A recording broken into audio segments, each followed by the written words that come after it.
नमस्कार विद्यार्थ्यांनो, मी संतोषी इंदुना अकॅडमीमध्ये आपले स्वागत आहे। आपल्याला माहितीच आहे आरोग्य सेवा भरतीची जाहिरात आलेली आहे आणि त्यात वेगवेगळी पदे भरली जाणार आहेत। पदे भरणार आहेत म्हणजे अभ्यास करावा लागणार, परीक्षा होणार।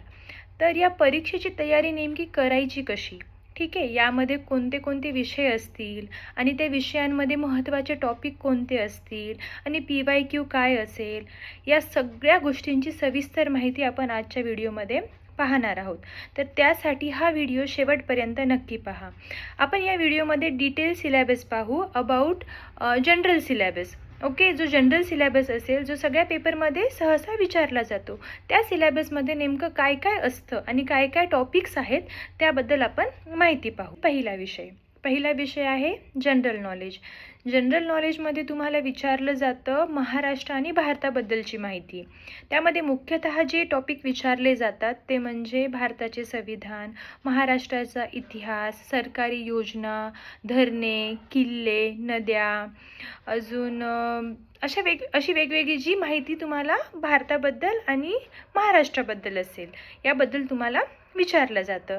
उदाहरण आपण पाहू तर असा प्रश्न विचारला जाऊ शकतो की भारताचे संविधान कधी लागू झाले? उत्तर माहिती असायला हवं, बरोबर आहे?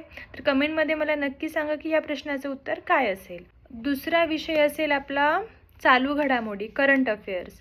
ठीक आहे, यामध्ये तुम्हाला विचारलं जाणार आहे मागील 6 ते 12 महिन्यामध्ये ज्या काही चालू घडामोडी झालेल्या आहेत त्याबद्दल तुम्हाला प्रश्न विचारले जातील। यामध्ये प्रामुख्याने तुम्हाला विचारलं जाईल की ज्या नियुक्त्या झाल्या आहेत आता त्याबद्दल विचारलं जाऊ शकतं। परत महाराष्ट्राच्या बातम्या, सरकारी योजना, क्रीडा, विज्ञान व तंत्रज्ञान याविषयी तुम्हाला प्रश्न विचारले जातात या विषयामध्ये। तिसरा विषय असेल जनरल सायन्स। ठीक आहे, जनरल सायन्स हा तुमचा 10वी आणि 12वीचा जे सायन्स आहे त्यावर आधारित असेल।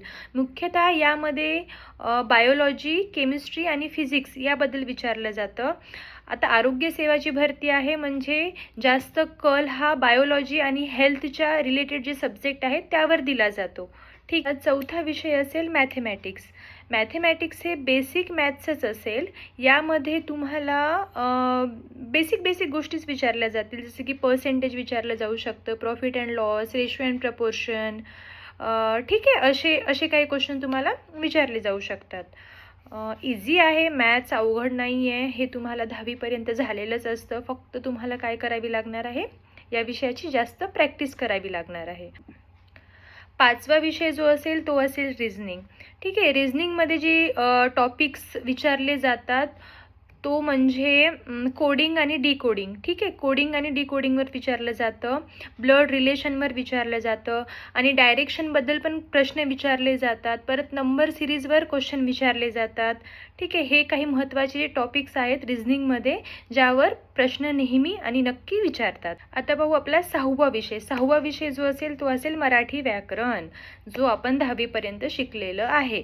आता मराठी व्याकरणमध्ये काय विचारतात? मराठी व्याकरण अत्यंत बेसिक व्याकरण आहे। त्यामध्ये समानार्थी शब्द, विरुद्धार्थी शब्द, वाक्यप्रचार, म्हणी, शुद्ध लेखन, ठीक आहे, या विषयांवरती प्रश्न विचारले जातात।